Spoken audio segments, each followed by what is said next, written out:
Hey everyone, Michael O'Brien here, and today we're going to take a look at the Svengali deck.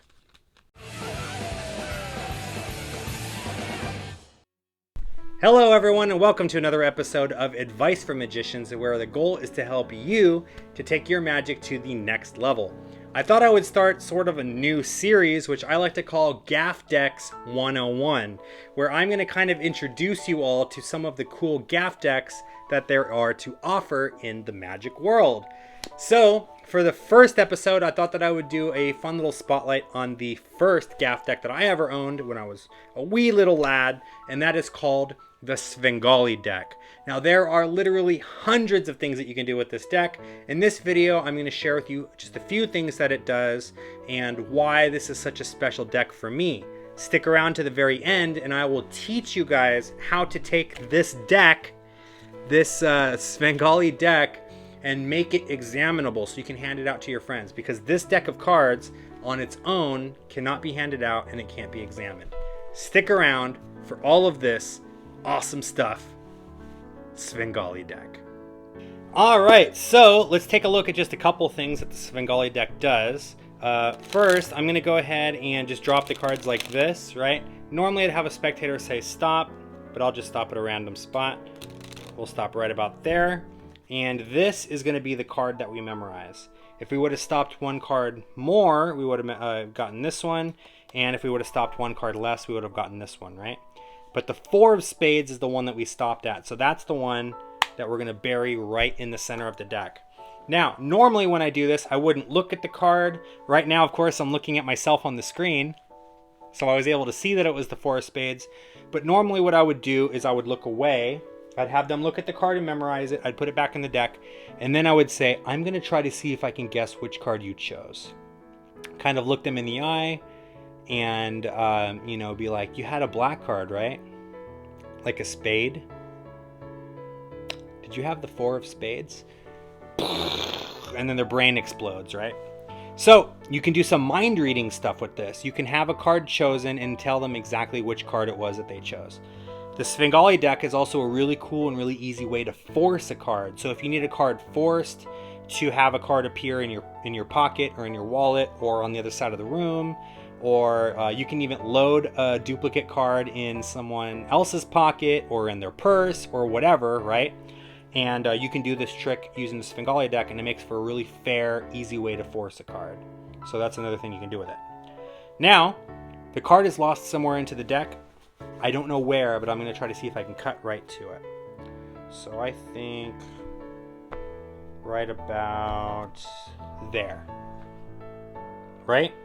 So I was very easily able to locate the chosen card in the deck. Let's try another thing now.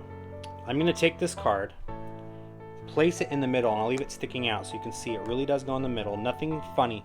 Don't have to do any sleight of hand to have any of this stuff working, by the way. If you already know some sleight of hand, you can incorporate it into this to make it even stronger, but no sleight of hand is required. The card goes into the deck. This time, I am not going to cut to it. I'm going to have it come to me, just like this. The 4 of spades arrives right on the top of the deck. Now, I know what a lot of you are thinking. You're probably thinking, maybe, just maybe, I have more than one 4 of spades in the deck. Did you see that? Maybe I am using 2. Or 3. Or maybe even 4. For all we know, the whole deck is made up of the 4 of spades. That would be kind of weird, right? That's the thing that the Svengali deck is most known for. You can turn all of the cards into the spectator's chosen card. But then they remember that there were other cards in the deck too, like the 2 of clubs, the 4 of diamonds, the 6 of hearts. In fact, if you now look, you'll see that your card has completely vanished from the deck. Right? And then you could say it doesn't go far, it appears here, or you can make it jump to your wallet. Or like I said, you can set it up ahead of time and you can make it go anywhere you want. That's like literally 3 or 4 things that this deck does. There are hundreds of things that you can do with a Svengali deck. And you only have to know one technique to make those hundreds of things work. Every single technique that I just showed you right now was all using the same method, right? So the Svengali deck, in my opinion, is extremely powerful. You can read people's minds. You can use it to force cards. You can make it to, you can do it to make a card vanish, make a card appear anywhere that you want. You can change the whole deck into the same card. You can make the card vanish from the deck and change it back into a regular deck of cards. You can do so many things. You can hand the deck to a spectator, tell them to cut the deck, and they are going to be able to cut right to it every single time. You can cut the deck into like 6 piles, have them point to any pile, and no matter which pile they choose, the card will be in the pile that they chose without having to do any kind of forcing or magician's choice or any of that stuff. So the Svengali deck is, like I said, it's extremely useful. So those are the pros. So many incredible things that you can do with it. But what are the cons? Why do magicians sometimes not want to use the Svengali deck? The honest truth is, if I was to spread this deck face up right now, you would probably see how it worked, right? It's not a kind of deck that can be examined. You can't hand it out. You can't have it, shuffled by a spectator, any of that stuff. If they look at the cards in a certain way, they will discover the secret. So it's very important that the magician never hand out the Svengali deck to be examined or to be shuffled. Now you can, if you have good audience management, you can hand out the deck and tell them, to do things like give the deck a cut, right? Just like this. You can say, give the deck a cut. You can shuffle the deck, right? So you can do this. And the deck will still work. It'll still work as intended. So you can do things. It's just kind of hard to justify giving it to the spectator to do things, because if they, like I said, if they look too closely at it, they will see the trick. So at the very beginning of this video, I mentioned that there is a way to hand this deck out and have it be examined, and I am going to tell you what that is right after these announcements. If you haven't already done so, make sure to go ahead and click the subscribe button, and don't forget to ring the bell, because that way you guys will be updated every time I upload a new video. And also keep in mind that the channel is sponsored by you guys. If you would like to join, just click the join button below, and for just $1 a month, you'll access a bunch of awesome stuff. You'll get access to all my tutorials, you'll get early access to all my videos, and you'll also get to play with some emojis and badges and fun stuff like that. So make sure you guys do that. All right, so now how do I make this deck examinable, right? I can't make the deck itself examinable, but what I can do is something that magicians call a deck switch. So I'm going to teach you a really easy way to do that in this video. That way you can blow your friends' minds with a Svengali deck, and then you can also give it out to them to be examined. Okay? So what I normally do is I go through the deck and I say, we're going to just go ahead and we're going to take out the Joker, right? So this deck actually doesn't have any Jokers, believe it or not. Let's just pretend like one of the Jacks is a Joker. Normally these decks have Jokers. Mine doesn't for some reason, right?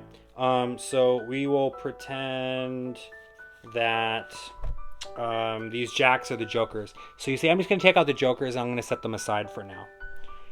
You go through and you do your whole Svengali routine. You can do the routine that I showed you, or you can kind of come up with your own routine. And then you get to that moment where you say your card has completely vanished from the deck, right? Remember how I set the Jokers aside earlier? Go ahead and have a look. While they're having a look, all you're going to do is just take this deck, stick it in your pocket, and at the same time bring another deck, like a regular deck of cards, out from this pocket, right? So now they look at this and they're like, oh my goodness, it's the 4 of spades. That's my card, right? And then you can give them the deck and you can say, yeah, and I want you to go ahead and examine everything. Check it out. It's a normal deck of cards. And they can shuffle it. They can play with it, whatever they want to do, because you switched it, right?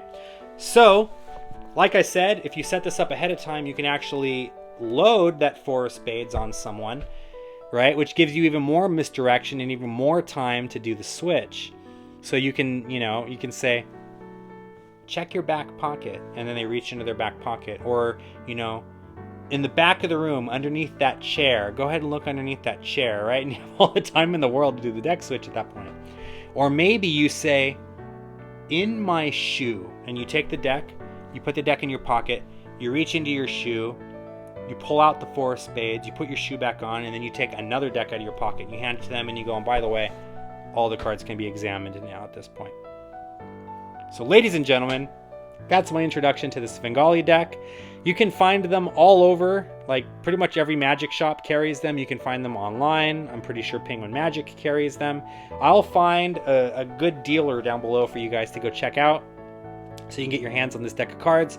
Stay tuned for future episodes, because we're going to be talking about a bunch more really awesome Gaff decks, like stripper decks and invisible decks and mental photography decks, blank decks. You're probably thinking like, I'm just making this crap up. Marked decks. These sound like names of tricks that I'm just like making up, pulling out of my butt right now. But I promise these are real things, and all of these are classics of Magic, and they are awesome.